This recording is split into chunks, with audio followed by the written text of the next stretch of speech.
Eric, allez, on va commencer par une expression. Oui, vous avez sans doute entendu cette expression très à la mode qui convient bien à la presse de ce matin, c'est changer de logiciel. Vous savez, on dit il faut changer de logiciel, c'est-à-dire changer complètement notre façon de voir tel ou tel problème.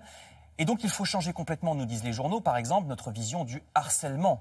Depuis plusieurs jours, la vague ne cesse de monter autour du harcèlement sexuel. Aujourd'hui, vous voyez que c'est au tour de Tariq Ramadan que l'étau se resserre, titre Le Parisien aujourd'hui en France. Le très controversé théologien islamiste est accusé par des femmes de violence et de viol. C'est aussi, vous l'avez vu, la couverture de Libération qui consacre 8 pages à ce dossier du harcèlement, dossier sur lequel il est temps effectivement que ça change. Changement nécessaire également à l'université, parce que nos facs sont tellement surchargés qu'il faudrait une sélection à l'entrée. Se désole le Figaro, vous voyez ce titre ici à gauche. Alors je dis se désole parce que selon le Figaro, le gouvernement recule sur la sélection à l'université.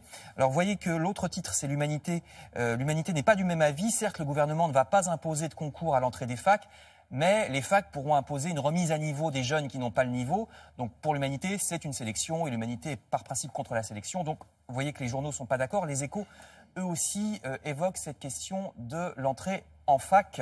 Et le journal L'Opinion, vous voyez le grand titre tout en haut, les dessous du voyage de Muriel Pénicaud en Suisse et au Danemark, parce que sur ce thème de l'avenir de nos jeunes, justement, et pour soulager les universités, la ministre du Travail est allée en Suisse et au Danemark pour étudier leur filière de l'apprentissage. Comment est-ce que ces pays ont fait de l'apprentissage quelque chose de très demandé par les jeunes, des jeunes qui en plus, vous savez, ensuite trouvent plus facilement du travail, alors que chez nous, on se désole stérilement depuis des années que l'apprentissage, c'est le parent pauvre, les jeunes ne veulent pas y aller, etc.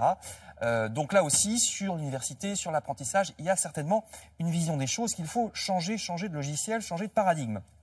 Mais le plus crucial de ces changements, parce qu'il va nous toucher absolument tous, c'est le changement climatique, c'est le problème de l'environnement. Alors là aussi, il va falloir changer nos comportements, vous lirez dans Le Parisien, qu'on trouve désormais, je ne sais pas si vous en avez vécu l'expérience, on trouve désormais des moustiques. Même en ce moment, même à la Toussaint, il y a encore des moustiques en France, presque toute l'année maintenant, tellement le climat est devenu trop chaud. Et à côté, vous voyez le journal L'Alsace qui se désole de l'augmentation des AVC, les accidents vasculaires cérébraux. Ça aussi, c'est de l'écologie parce que c'est notamment dans les régions où il y a beaucoup de particules fines, beaucoup de pollution par les moteurs des voitures. Alors la pollution nous tue, on le sait. On aura donc aussi plus de moustiques. Il est temps de changer tout ça, d'autant que les Chinois, eux, sont en train de s'y mettre au changement technologique qui sont motivés par l'écologie. La Chine nous distance dans les technologies vertes. Regardez, arrêtons de tergiverser, cessons les combats d'arrière-garde, disent les Échos, pendant que nos dieselistes français nous expliquent que l'électrique, ça ne peut pas marcher.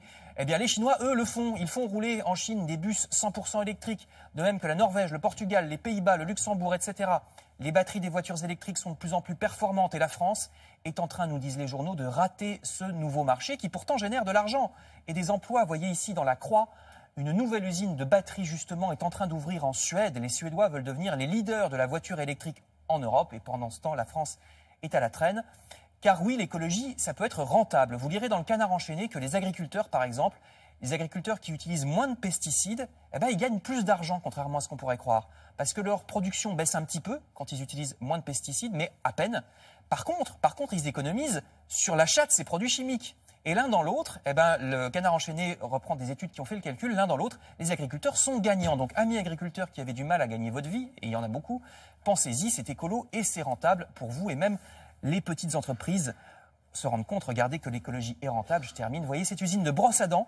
Depuis qu'ils fabriquent dans l'Oise leurs brosses à dents en matériaux recyclés, ils arrivent à les vendre même en Chine, alors que d'habitude c'est plutôt le contraire. Vous voyez, ils ont un site internet Bioseptile, je vais aller en acheter une ou deux. Très bien. C'est dans Le Parisien.